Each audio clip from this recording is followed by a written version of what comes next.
Hey everyone, welcome to my channel. I hope you're all having a fantastic day. Before we begin, please make sure to hit the subscribe button. The rain had been falling for hours, quietly, relentlessly, the kind of rain that doesn't announce itself, it just appears, the way grief does, the way truth does, the way the words you've been afraid to say finally do. Kelly Ripa sat at the kitchen table, their kitchen table, the one they'd chosen together in a store on a Tuesday afternoon 20-something years ago, laughing about nothing, about everything, and she waited. She didn't know she was waiting, but she was. Mark walked in at 11:47. She knew the time because she'd been watching the clock, the way you do when something inside you already knows. He didn't say anything at first. He set his keys down on the counter. The sound of metal on marble was the loudest thing in the room. She looked up at him. She'd looked at this face 10,000 times, in dressing rooms and green rooms and hospital rooms, in the dark, in the morning light, in the middle of arguments so fierce they shook the walls. She knew every line of it, every shadow. But tonight, something was different. He looked tired in a way that sleep couldn't fix. "Kelly," he said, just her name, one word, and already, something in her chest began to pull apart, slowly, like thread being drawn from the edge of something carefully woven. "I need to tell you something I should have said a long time ago." Silence. She didn't speak. She knew, in the way that people who have loved each other for 30 years know things, not through words, but through the weight of a pause, the angle of a shoulder, the way a person breathes when they're about to say something that will change the air in the room, forever. Bob pulled out the chair across from her. He sat down. He folded his hands on the table, those hands she had held at altars and bedsides and in the backs of cars when the children were sleeping, and he said, "There were moments, dark ones, when I felt completely lost, when I wasn't sure I deserved any of this. You, the kids, this life, and instead of telling you, I carried it, alone, for years, and I am so sorry." Kelly didn't move. The rain pressed against the window behind her. The kitchen light was the only light left on in the house, that warm, amber glow that makes everything look safe even when it isn't, and she sat inside it, very still, like someone who had just been handed something fragile and wasn't sure whether to hold it or set it down. Her eyes filled. She had built her whole public self on brightness, on wit, on the ability to say the funny thing at exactly the right moment, to fill silence with laughter, to make 30 million people feel like they were sitting in a warm room with a friend. She was good at being bright.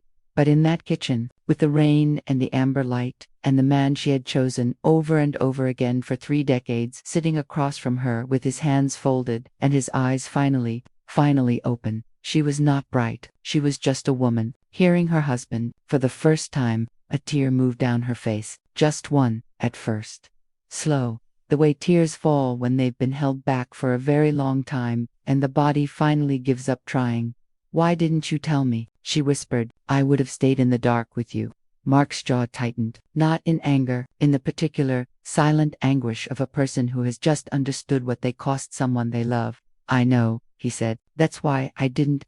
People who watched them on television thought they knew what Kelly and Mark were. They thought they were a love story that had stayed easy. The beautiful couple who never seemed to age, who laughed together on camera, who were photographed holding hands, who looked like the kind of people that pain couldn't quite reach. But no love story stays easy. Not the real ones. The real ones are built in kitchens at midnight, in the spaces between sentences. In the moments when someone finally puts down the weight they've been carrying and sets it on the table between you and says, "Here, this is what I have. This is what it's cost me. I'm sorry I hid it. I didn't know how to show you."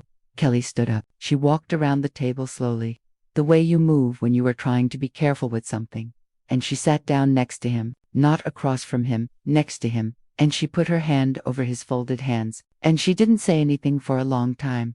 Both of them crying now. Outside the rain was still falling. Inside, something old and heavy and long unspoken was finally, gently, beginning to lift. "You should have told me," she said softly, not as an accusation, as a door opening. "I would have wanted to know. I would have wanted to be there." "I know," he said again. His voice cracked on the second word, just slightly, just enough. She leaned her head against his shoulder, the way she probably had 1,000 times, but not like this. Not with this particular silence around them. The silence of two people who have just moved through something together and come out, somehow, still holding on. "We're still here," she whispered. "That's enough. That's everything." The clock on the wall read 12:03. The rain had softened, not stopped, just softened, the way hard things sometimes do when you stop fighting them. In the morning, they would face the day, the cameras, the questions, the brightness they were known for. But for now, in the kitchen, in the light, in the rain, they were just two people who had found each other, and lost each other slightly, and found each other again. In the only place it ever really happens, in the quiet, in the dark, in the honest, unguarded middle of an ordinary night.